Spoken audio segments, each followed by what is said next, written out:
What's up, Prizefight fans? I'm Brian Tong, and we have a battle between the best of the best with two CNET Editor's Choice streaming media boxes. It's a Prizefight punch-out between the Roku 3 and the Apple TV 3rd generation.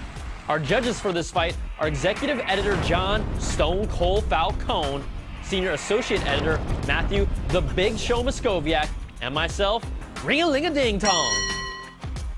We'll take each round's score and average them out to the nearest tenth of a point. The final Prizefight score will be an average of all rounds using the same system. Let's get this party started. Round 1 is design.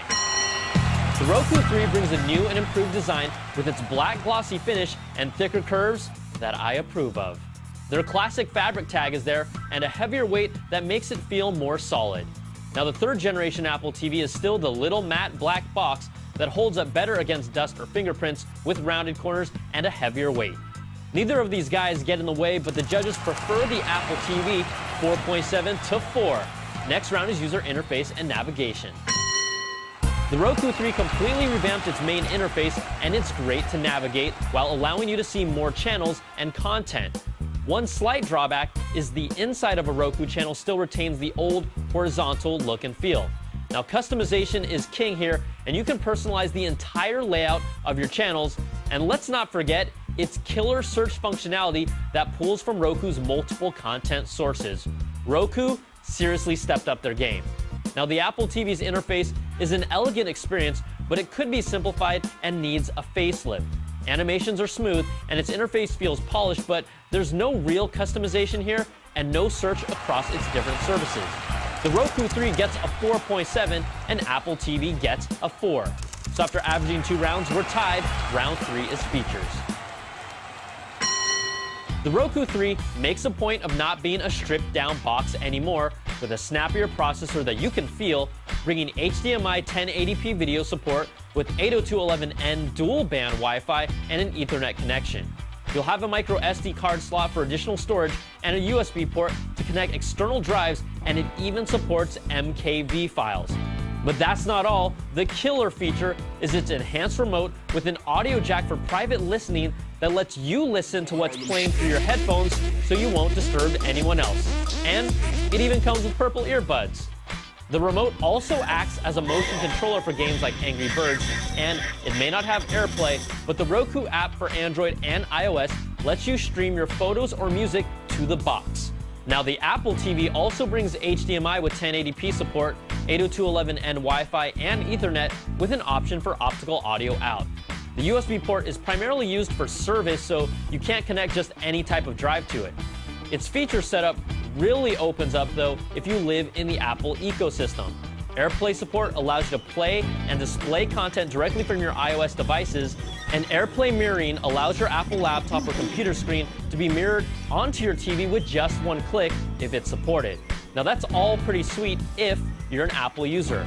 Now, if you pay $24.99 a year for the iTunes Match service, you can access your entire music collection, and if you use the iCloud, you'll also be able to view your photo stream. Again, if you love them apples.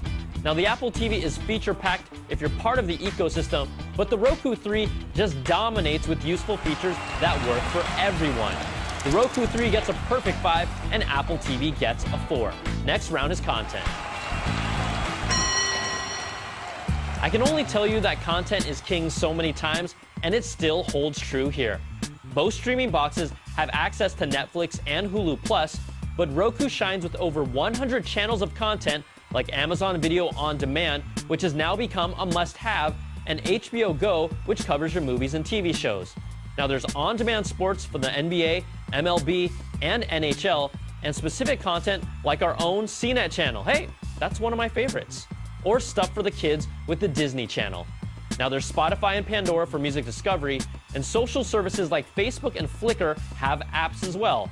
The only drawback is there's still no YouTube, but Roku's channels are endless. On the other side, Apple's box has access to content from iTunes to purchase TV shows, music, and movies, and they have support for on-demand sports as well. But when you're talking about Apple TV's additional online services, it's a handful like YouTube, Flickr, and Vimeo, and yeah, it's pretty slim pickings. Now the catch is that you can actually play more content through AirPlay mirroring from your computer if you have the right Apple hardware. The Roku swings hard again with the perfect 5, and the Apple TV gets a 4. So after averaging 4 rounds, Roku leads by half a point. The final round that decides it all is value. Both of these streaming boxes are $99, and there's no denying that Roku 3 has packed as much value as you can in a box this small. Now, the Apple TV is worth it if you're an Apple lover, but it's hard to say it's really an overall better value than the Roku 3 at this point in the game. In the final round, Roku gets a 4.3 and Apple gets a 4. So let's average out all 5 rounds, and the Roku 3 finally gets its revenge from its last battle with the Apple TV and reclaims its title, taking this fight 4.6 to 4.1, and is your prize fight winner. You can't go wrong with 2 CNET Editor's Choice streaming boxes, and the Roku 3 made sure to bring its A game to the ring. The next move is yours, Apple. I'm Brian Tong. Thanks for watching. We'll catch you guys next time for another prize fight. Bye-bye!